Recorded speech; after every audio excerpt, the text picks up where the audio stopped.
Hi, I'm Ariel. And I'm Becca. And welcome to Wine Wednesdays.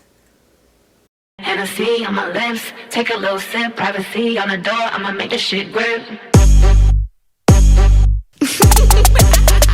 Icy. Hi guys, welcome back to another episode of Wine Wednesdays. Today is a very special episode because I'm going to be interviewing Ariel on all things wedding and event planning.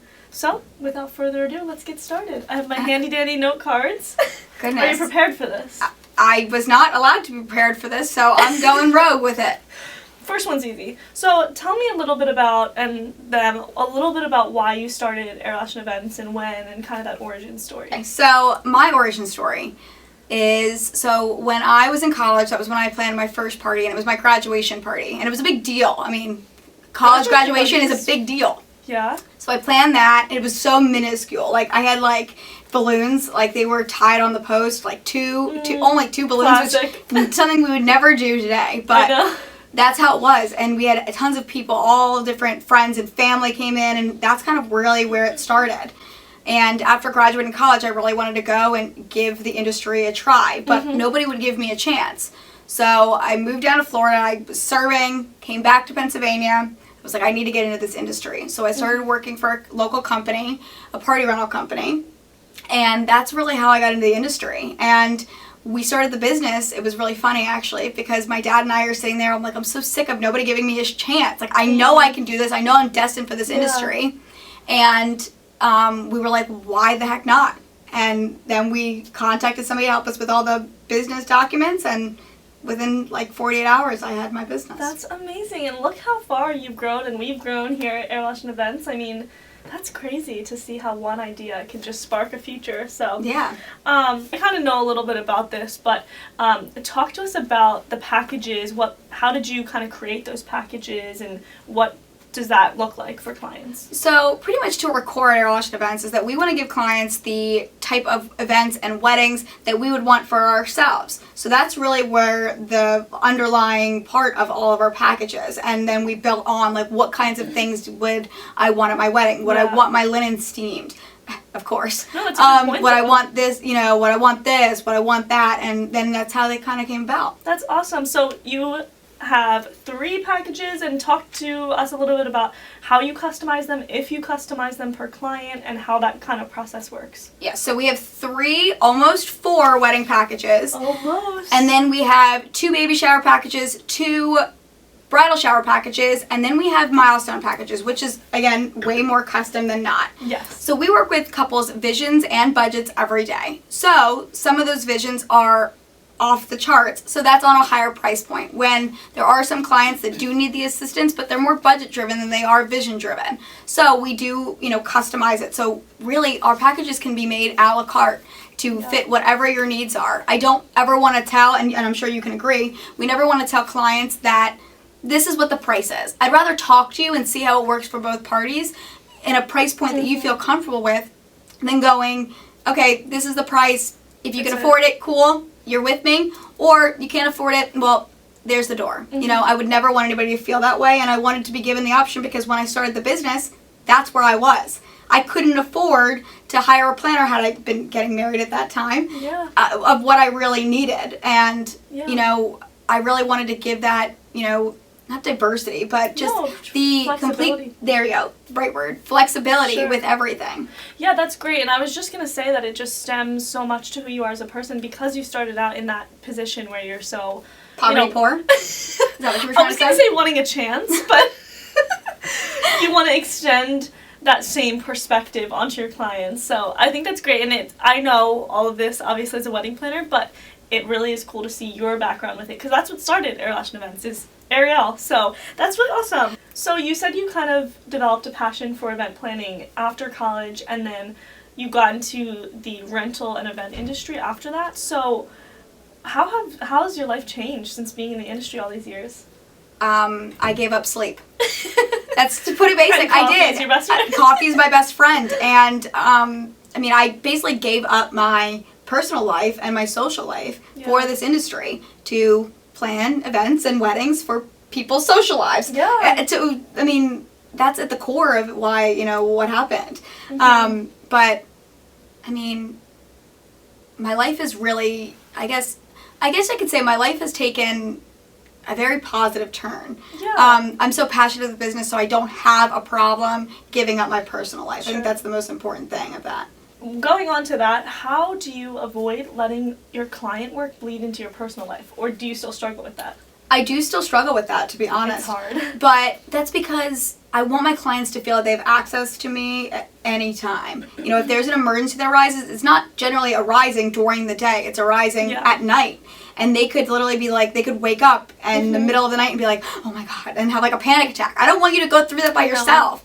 So it definitely does bleed in, but I try to, you know, limit my time to our office hours. So that's what I was going to ask you, is how do you kind of draw those boundary lines between letting the clients need you and refer to you and depend on you, but also not letting it totally be 24/7?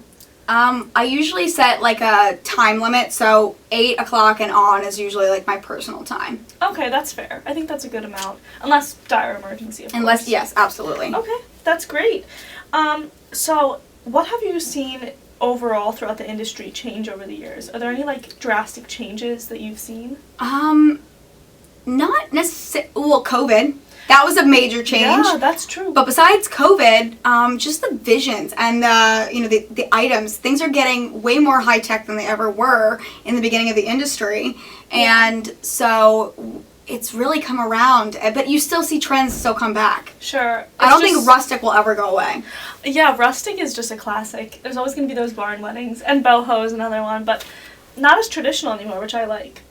So this one's an interesting question, but talk to me about a wedding or an event where things went totally wrong and you had to like go crazy to fix it.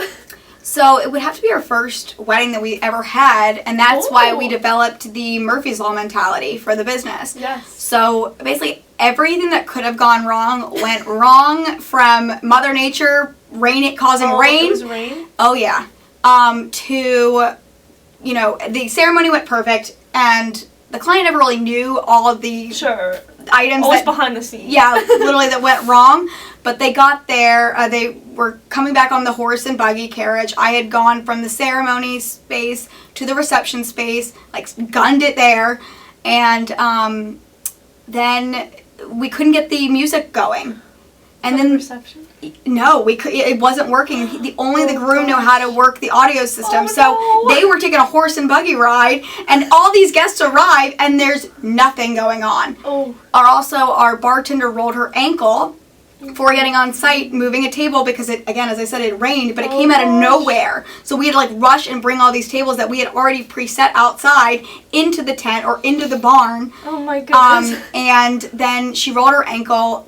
There was only one bar. This was a very budget bride, so she didn't want to spend the money on extra staffing. Sure. And again, it was our first wedding. We didn't know. Yeah. So everybody was like all hands on deck. I mean, everybody was duping rolls. We had people running out and getting ice. We ran out of alcohol at one point. We were just like, everybody was like just going. And the end of the night, driving home, I didn't pack my car, and you know how I am about packing my vehicle or the truck or what have you. And they had put one of our sign holders like on top of everything. So when I came to an automatic halt, the thing came flying forward and hit me in the back of the head, and I had like stars. So I had to pull to the side of the road. It was like one of those weddings I should have been. For real. But it was one of those weddings that I learned so much from. So while it was one of those weddings where it was horrible for us as planners and as, you know, staff, but we learned so much from it. So I guess like while that was, I guess, one of the worst ones that I've ever had, you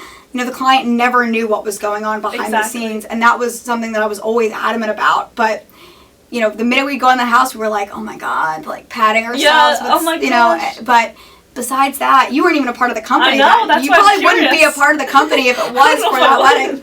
But we really changed everything. I mean, that was the game changer. Your first wedding always does speak so highly of how you just go into how you handle stress and how you handle, you know, and how do you improve and make yourself and make the business and make your team more aware and better and, you know, for the future. So I feel like that wedding, thank goodness we had it, because I don't think that we'd be where we Oh are my and gosh, have yeah. all these other planning items in place. Yeah, and another reason to get a planner, because we take care of all those things that you wouldn't know about. And you'll never know. Exactly, that's the beauty of it. But that's awesome. So, as we know, you are a control freak. Wow. And type A, which we all, as planners, can be. But what personality traits would you say affect your drive as a planner? Hardworking, devoted, Oh, she's sleep got them deprived,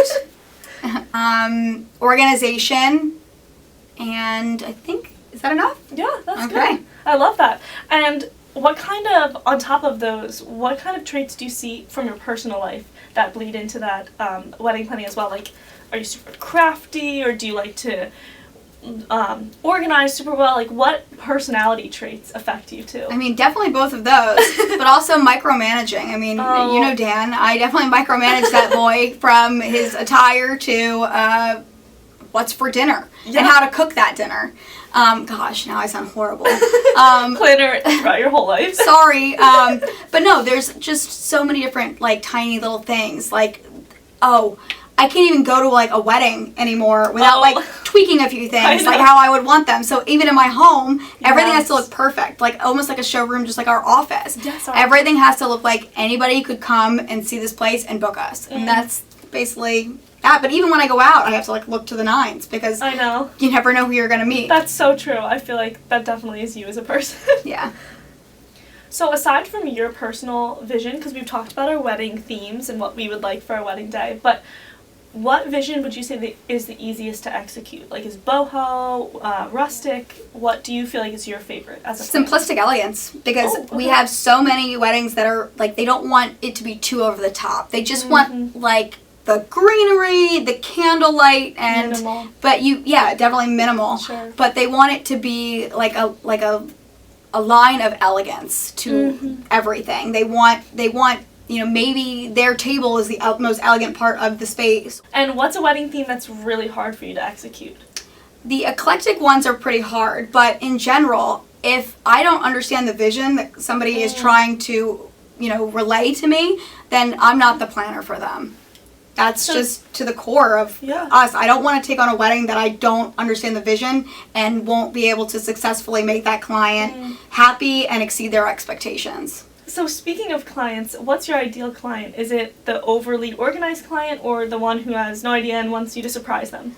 I like them both. I feel like the clients that have no idea, it's a little bit more of it's a little more tricky, because we have to try to get to the core of what they really want. Yeah. But the clients that are organized, they, it's awesome, because I know exactly what they want. I know exactly what they need. And it really, is more focused driven planning process versus it being, like, all over the board and kind of like just figuring as we go along. And a lot of the times that can even be sometimes stressful, because they don't remember things until the very end, or they'll let me know, like, the day before their wedding. Yeah, that's not fun. No, not ideal, but we roll with it. yeah. So if you weren't a planner, what do you think you'd be doing with your life? So I wanted to be a singer or a professional dancer, and I gave that dream up in high school. And then I wanted to, I guess another venture I would say is that I wanted to plan concerts and festivals and, like, all of the bands that come into it and the musicians. And that's what I really wanted to do and had a passion for.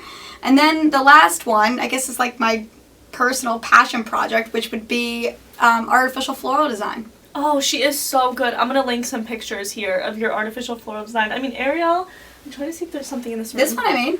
Yeah, this one she made. I don't know if you can I see made that. this guy. Yes, get Minnie. She literally made this. She's so good at just my sister's wedding. I'll insert that as well. She did my sister's floral arch, and that one is beautiful. So I think you should. I mean, on your downtime, but it's so fun. She'll just. I like it. It's like a passion. It doesn't stress me out. It really keeps me just, like, grounded, and I love being able to do a challenge. So when it comes to that, I see it as a challenge. How can I make this arrangement beautiful? Yeah. And I love real flowers. Believe me, she knows. I love real flowers. but I don't like how unpredictable they are. I know, and you can save them. Like, we have our floral wall, which we'll insert a picture, and we have different arrangements that you can rent with Ashton & Co., but I think that's so cool. It's like a fun, crafty thing for you to do. Yeah, that'll probably be what I do when I retire, if that ever happens. When I take over. Yeah, literally. You're probably going to be one of those people at the nursing homes that's like... Oh, absolutely. micromanaging. Absolutely. I'm going to have all my flowers in my little basket on my little old lady scooter in my Juicy Couture tracksuit because I believe that they're going to make a serious comeback with those. They never left, I don't think. I don't think they really left, but you can't really find them anymore. I know, they're pretty They're like rare a delicacy. I love them. I can't wait for that day when I'm like literally, I'll be doing little classes, micromanaging all these seniors over in the craft center. No, you can't do that, ma'am. Nancy, no. Betsy, stop. Dawn. So what would you say inspires your vision with that creative background? What's something that inspires you as a planner? I think it's the challenge.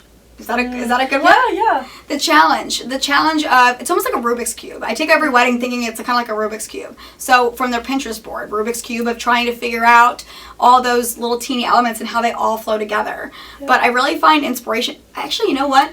Better answer. Oh. My clients. Oh. That's where I find that true. inspiration. It's not like I go and like I'm watching a movie or I'm watching something and I'm like, oh, I can do that. Oh, I can make that, or I can bring that into the thing. It's really the client. Yeah, that's amazing, and that's so true. They set the scene for how we can create. So that's beautiful. So, if you had to give 3 things, what are your 3 favorite things about being a wedding pro? Ooh, I love the diversity of the events and, again, that Rubik's Cube mentality. Mm-hmm. I love seeing the vision come to life. Now, it's just as exciting for the client as it is for me to see everything come together because, again, we're working with them and really pairing things together. And the last thing is seeing, you know what, it's being a part of the benchmark in time for them. Oh, that's beautifully said. I love that. And that just goes to our motto, which is your love story is just a benchmark in time of the story that's already being written. Yes, so. Perfectly said, Rebecca. Yes.